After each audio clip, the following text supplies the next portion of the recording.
Alrighty, CNT140, Chapter 2. As we move into the next section about computer networks, they mention topologies, and that's a connection pattern of hooking up the devices in our network. Well, again, I'm going to dig back in your memory and help you remember some stuff from 120. Bus topology, they mention. In this case, we're looking at coax cable connecting together our nodes. So we have this coax bus connecting all our computers together, and again, early days, very first Ethernets, we used the thick coax 10^5 Ethernet with the transceivers bolted around to connect the computers together. Then eventually we used the thinner 10^2 Ethernet. This is where we used thinner coax to connect computers together using the T connectors and the B and C connectors. A little bit more usable, all from Bob Metcalfe's idea of this coax bus that we're tapping into, all the nodes tapping in. The advantage is relatively expensive. The disadvantage is did not scale well. It was difficult to troubleshoot and not very fault tolerant. But that was Ethernet. That was Xerox's idea of a network, early Ethernet network. Meanwhile, IBM was developing their network. They developed the ring topology. With the ring topology, it was connecting all the computers together using, oops, I jumped ahead of myself, here we are, using this multi-station access unit that all the computers connected into. So they connected it in this manner, but the MAU created a little token that it would pass out to a node and back, and out to a node and back, and out to a node and back. So if you trace that around, it ended up making a ring between all the computers. Well, that little token is almost like you can almost think it was like a little shuttle bus driving around the city. It would go out to this node and say, do you have anything to transmit? Nothing. Okay. Do you have anything to transmit? Oh, you do? Okay. Let me copy that. And it's going to carry it through the network until it gets to the destination, dump it off. There you go. There's your data. And then go back into this cycle of picking up and dropping off, picking up and dropping off. So that was your ring topology from the token ring network. And this was using your shielded twisted pair cabling. The advantage of this is you didn't have any collisions between the nodes, because if you didn't have the token, you couldn't send. You had to wait for it, almost like waiting for the shuttle bus. The disadvantage is any one of these stations having issues would cause the network to fail. Not flexible, not scalable. The more nodes you added, the larger the ring got, the more you waited till you got your token. But again, that was the token ring topology developed from IBM to connect their computers together. That was their solution. Along time went, and as Ethernet developed, we started using twisted pair cabling to connect our computers together and make a little bit more user admin friendly network. So instead of using the coax bus that all the nodes tapped into, a twisted pair cable goes from every computer into this central device. Initially it was a hub, eventually replaced by a switch. So all these nodes going into the central device here, each node is its own connection. So right off the bat, if there's a problem with this cable, it only affects that computer. Huge advantage. Second thing is, as I look at these, I have blinky link lights over each port. So I now know if a device is connected or not. It's making troubleshooting easier. Much better administrative network for dealing with connecting computers together. So as we went from the coax to the twisted pair, we moved on to this star topology. Well, if I zoom ahead to today, Ethernet networks still use this star topology, still use this twisted pair, and instead of using a hub here, we use a switch here in the middle, which helps with the data flow. The switch has more intelligence, and with it, it's able to read the data moving through and try to get it to only the correct node. Huge advantage in moving data through.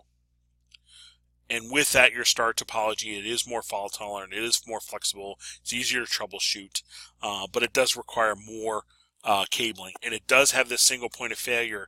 If this node in the middle fails, if this switch in the middle fails, our whole network's down. Okay, so there is a super quick review of your topologies. With this, they remind us about, I should say the next part about networks, they remind us about methods for data transmission. Today, most commonly UTP cables. With that, also fiber cables. And then they mentioned a couple other ones in here for us.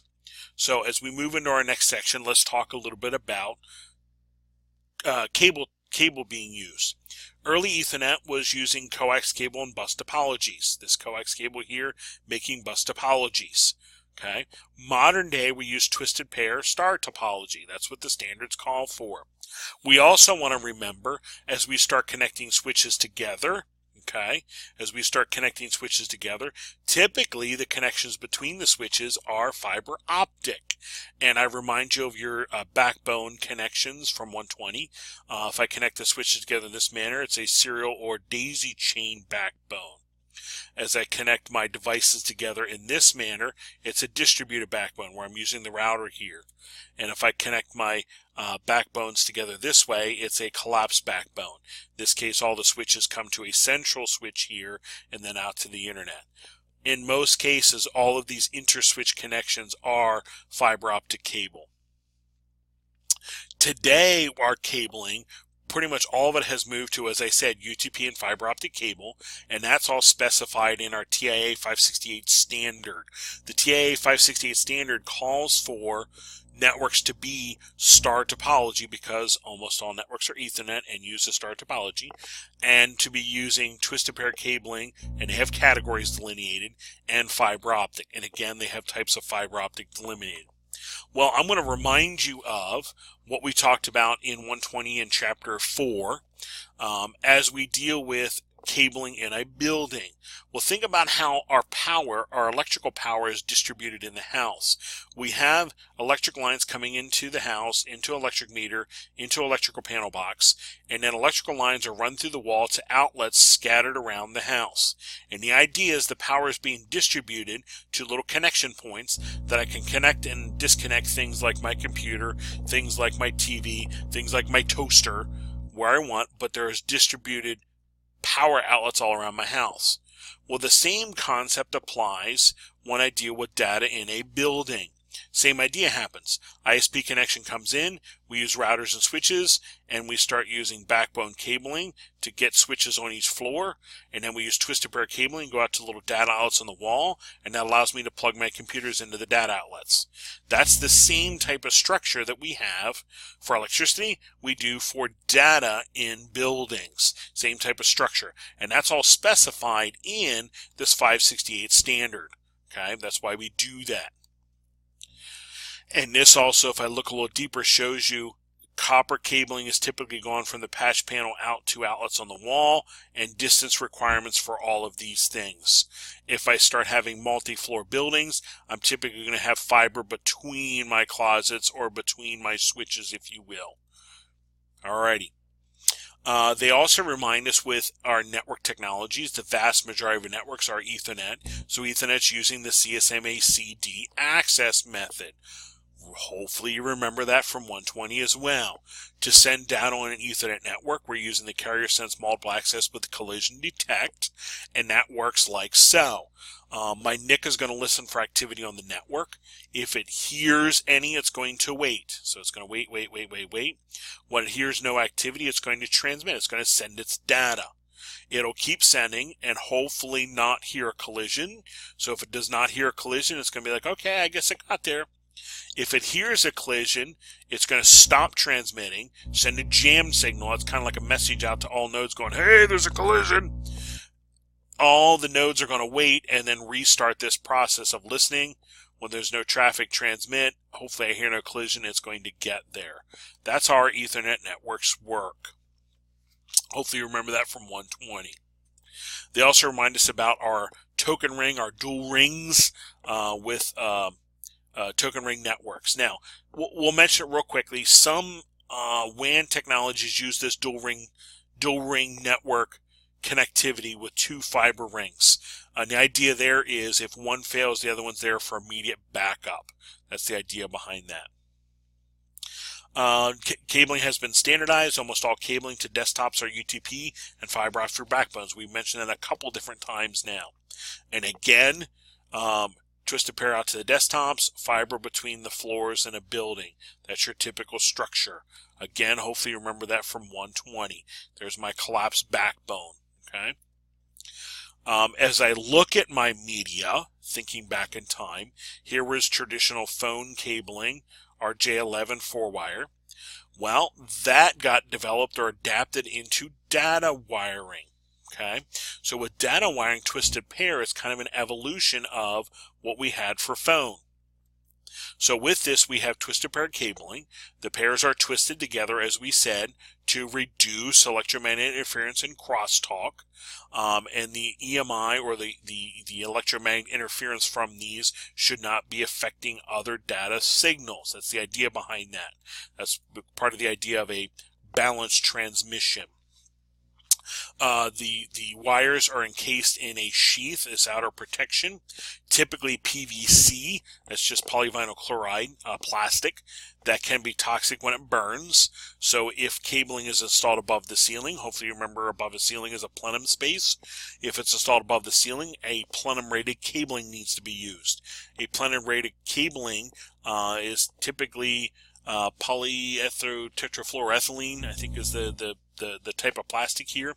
We would call it Teflon, that's a brand name, but the outer insulation out here, the level of toxins that's there is almost nil when it burns. That's the idea behind that.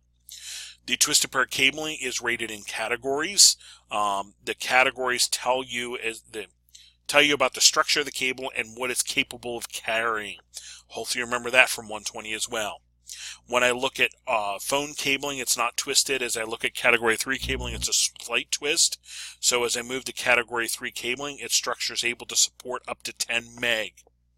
As I move to 5, the twists become more pronounced, more controlled.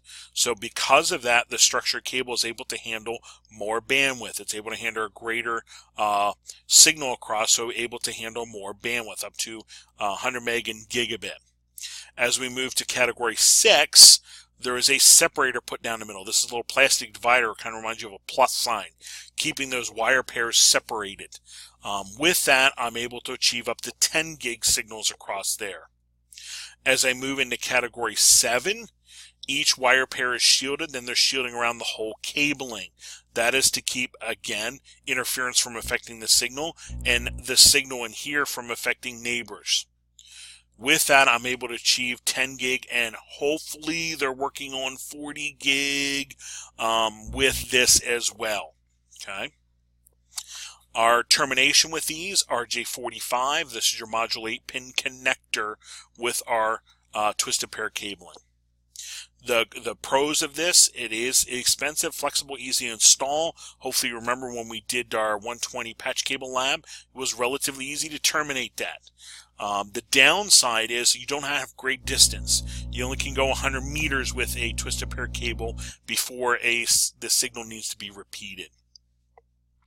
And then remember about shielded twisted pair. There is a type of shielded twisted pair out there, and we start seeing that when we deal with Category 7 and so forth. And reminding us our standards, 10 base T, 100 base T, 1000 base T, and so forth.